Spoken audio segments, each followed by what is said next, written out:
Ona görə təəccüblənməyə ehtiyac yoxdur ki, Əli əleyhissalam dünyaya gələndə Quran oxudu. Onun cismi burada, ruhu asılıb Lövh-i Məhfuzdan. Kim işgal eləyə bilər ki, Əli əleyhissalamın Quran oxuması mən qəbul eləmirəm. Niyə qəbul eləmirəm? İnsanın ruhu göydə ola bilər. Cismi buradadır, amma göylə əlaqəlidir.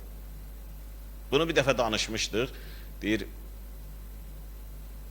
səhabələrdən biri gedir Həzrət Əli əleyhissalamın evinə, Fizzə çıxır, deyir ki, mən ağa üçün gəlmişəm, Əli əleyhissalamı istəyirəm. Fizzə deyir ki, ağa gedib göyə. Bu biraz söz çatmır buna, başın silkəliyə gedir, deyir, gedim bir baxım görüm, ağa bəlkə Nəxlistanda xurma bağlarında işləyir, yer qazır, quyu qazır. Gəlir, görür Əli əleyhissalam işləyir orada. Soruşur səhabəsindən ki, hardan gəlirsən? Belə deyir, elə ağa sizin evdən gəlirəm. Deyir, nə üçün? Deyir, sənin dalıncan gəlmişdim ağa. Amma Fizzə çıxdı, dedi ki, ağa gedib göyə. Əli əleyhissalam Fizzənin məqamını tanıyır. Bilir ki, Fizzə kimdir. Və bilir ki, bu Fizzənin sözün başa düşmədi. Buna artıq göstərmək lazımdır həqiqəti ki, çaşqınlıqdan çıxsın. Əlin tutur gözünə, deyir, yum gözünü. Belə şeylər olub ha. Necə ki, sabahki gecə Ağa İmam Hüseyin əleyhissalam ki barmağını tutacaq səhabələr üçün ki, baxın, görün, hara gedəcəksiniz. İnsanın gözündən pərdələr götürülür. Şəhidə nəyə görə şəhid deyirlər? Çünki o anda gözdən pərdələr götürülür, müşahidə eləyir, görür, gedəcəyi yeri görür.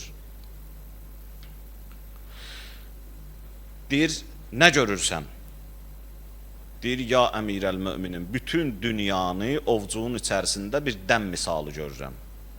Bu bir hədisdir, üsul-i kafidə. İmamı tərif eləyir. Deyir, imam kimdir? İmam o kəsdir ki, bütün dünya onun əlinin içərisindədir.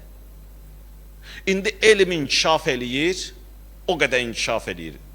Otağında, evində bir dənə monitor qoyur qabağına, eyni anda neçə yerdə kimlər neynir görür onu. Bu elmin insanı çatdırdığı bir dərəcədir. İndi gör, mənəviyyat insanı hara çatdırar. Əli əleyhissalam üçün problem yox idi. Ona görə idi ki, Cənab-ı Cəbrail məclisdə durdu bir nəfər insan simasında, durdu dedi, ya əmirəl müminin, sən deyirsən, göyün yolların yerdən yaxşı bilirəm, de görüm Cəbrail hardadır? Həzrət hədislərdə də var ki, baxdı sağa, baxdı sola, ərşə baxdı, üzün tutdu, dedi, əntə Cəbrail, sən Cəbrailsən. Dedi, hardan bildin? Dedi ki, Cəbraili yerində görmədim. Bizə çox uzaqdır ya belə sözlər. Bunun üçün gərək insan mənəviyyata baş vura ki, söz yaxınlaşsın ona.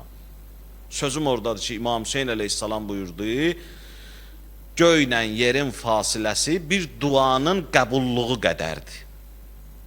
Yəni bir an, bir saniyə kifayətdir ki, insan göydən göydəkin çəkə gətirə yerə, göylə əlaqəyə girə. Heç o bir saniyə də çoxdur ya, Əli əleyhissalamın bu sözünü nəzərə alsaq ki, insanlar var, cisimləri buradadır, Allah övliyaları, məsumlar, ruhları asılıb, hətta Lövh-i Məhfuzdan, göyün 7-ci qatından, indi gör bu insanlar kimlərdir?